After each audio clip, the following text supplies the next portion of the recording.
I want every single person in the district, in the state of Florida, and in the country to be able to go to the doctor, to be able to have healthcare guaranteed as a human right. I support the policy Medicare for all.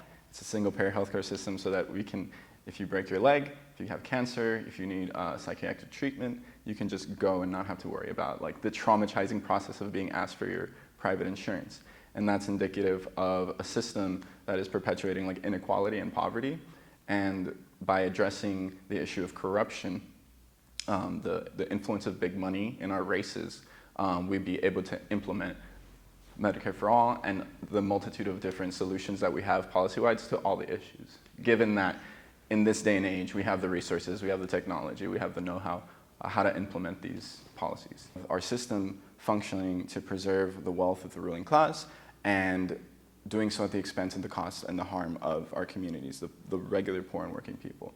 So if we're talking about the Fed, their job is to make sure that this is not happening. And so instead of increasing the pressure, increasing the burden of interest rates on like our communities, let's put so in an equitable way where that we have the people who are making the most, who are making bank of the, I think like last year or a year and a half ago in the state of Florida, 40 people became billionaires in the state of Florida since the beginning of the pandemic. So it's really about corporate greed. It's really from the people at the top. And at the end of the day, Republicans and Democrats, at least from the corporate side, they do represent the same interests of the class that is able to dictate these policies. People have had to pick the less of two evils for too long.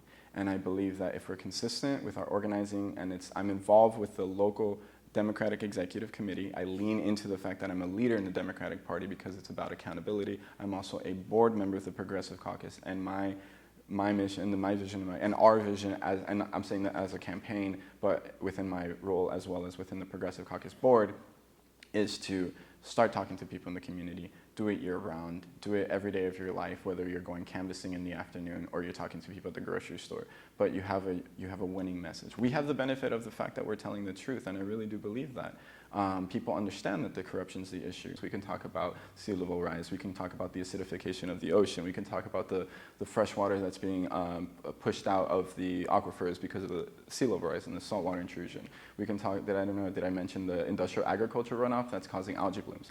All of those issues need solutions, and there are solutions. It's, for me, within the framework of the New Deal, having it include equitable treatment and acknowledgement of like the indigenous sovereignty of the people who lived here, the native people, the traditional stewards of this land, as well as like the history and legacy of slavery, among all the other things. Using that framework to establish an equitable version of the New Deal, as in the Green New Deal, to be able to enact wartime effort, like World War II level production and infrastructure and development and human infrastructure